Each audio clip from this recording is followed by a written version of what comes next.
এই potato roll সমুচাগুলো খেতে এতটা মজা আর ক্রিস্পি হয়, আপনারা যেদিন এগুলা বাসায় বানাবেন সেদিন সবাই আপনার প্রশংসা করতে থাকবে। আসসালামু আলাইকুম সবাইকে, ওয়েলকাম টু ইলমানুস কিচেন। তো চলুন তাহলে দেখিনি কিভাবে বানাবেন এই ক্রিস্পি পটেটো সমুচাগুলো। দেখুন, আমি এখানে নিয়ে নিচ্ছি 1 কাপ ময়দা, পরিমাণ মতো লবণ আর 1 চামচ তেল। এবার আমি এগুলোকে একটু মিশিয়ে তারপর অল্প অল্প ঠান্ডা পানি দিয়ে ডো বানিয়ে নিব।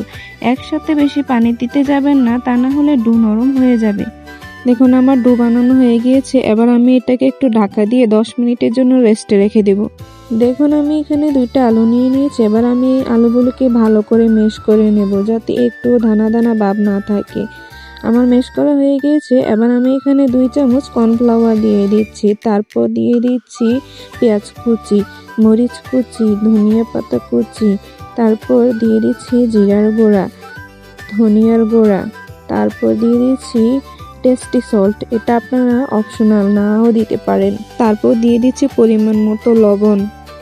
তারপর দিয়ে দিচ্ছি চিলি ফ্লেক্স। এবার আমি এটাকে ভালো করে মিশিয়ে পটেটো রোল সমুচার পুর বানিয়ে নিব।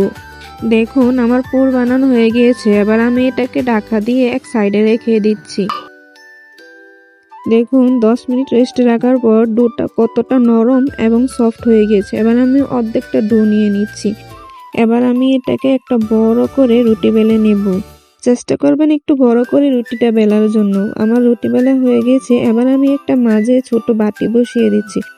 তারপর আমি একটা চামচ দিয়ে রুটিটার উপর সুন্দর করে পুরটাকে ছড়িয়ে দিচ্ছি। চেষ্টা করবেন একটু পাতলা করে দেওয়ার জন্য, বেশি ভারী করবেন না, তা না হলে মুচমুচে হবে না। পুর দেওয়া হয়ে গিয়েছে। এবার আমি মাছ থেকে বাটিটা উঠিয়ে একটা ছুরি দিয়ে মাছ থেকে কেটে প্রায় 16 থেকে 17টা পিস করে নিচ্ছি। দেখুন আমি কিভাবে করছি। হয়ে গিয়েছে। এবার আমি প্রত্যেকটা রুটির উপর পানি লাগিয়ে দিচ্ছি। এটা আটার কাজ করে।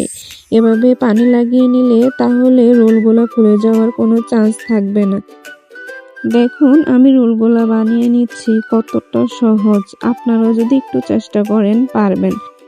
আমি আরেকটা রোল বানিয়ে দেখাচ্ছি। দেখুন দেখুন আমার সবগুলো রোল বানানো হয়ে গেছে। এবার আমি এগুলোকে ভেজে নেব। আমি একটা ফ্রাই প্যানে তেল গরম করে নিয়েছি।